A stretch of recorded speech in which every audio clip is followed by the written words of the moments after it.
L'homme ne vivra pas de pain seulement, mais de toute parole qui sort de la bouche de Dieu.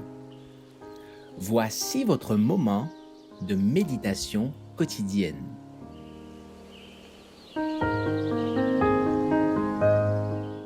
Vous recevrez une puissance.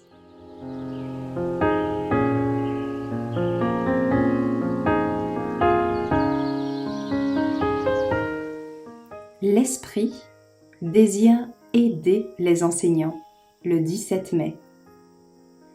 Les fils des prophètes qui étaient vis-à-vis à Jéricho le virent et dirent « L'Esprit d'Élie repose sur Élisée ».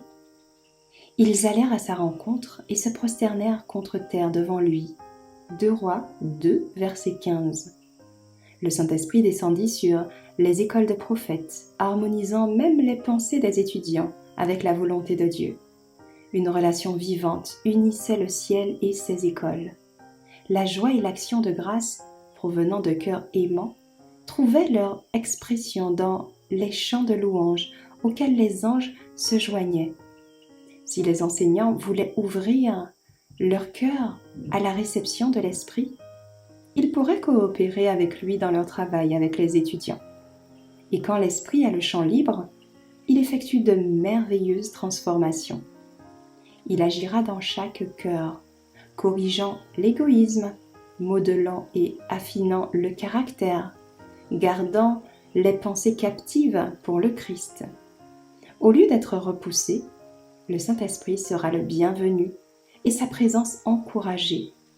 Quand les enseignants se sanctifieront eux-mêmes par l'obéissance à la parole, le Saint-Esprit leur accordera un aperçu des choses célestes. Quand ils chercheront Dieu avec humilité et ferveur, les paroles qu'ils ont prononcées avec des accents glacés brûleront dans leur cœur. La vérité ne languira plus sur leur langue. L'action de l'Esprit de Dieu nous enlève pas la nécessité d'utiliser nos facultés et nos talents, mais nous enseigne comment utiliser chacune de nos forces pour la gloire de Dieu. Les facultés humaines, quand elles sont placées sous la direction spéciale de la grâce de Dieu, sont alors en mesure d'être utilisées dans le meilleur but qu'il soit sur la terre. L'ignorance n'accroît ni l'humilité ni la spiritualité d'aucun des disciples du Christ. Les vérités de la parole divine seront mieux appréciées par un chrétien intellectuel. Le Christ sera mieux glorifié par ceux qui le servent intelligemment. Le grand objet de l'éducation consiste à nous rendre capables d'utiliser la capacité que Dieu nous a donnée, de sorte qu'elle représente correctement la religion de la Bible et promeuve la gloire de Dieu.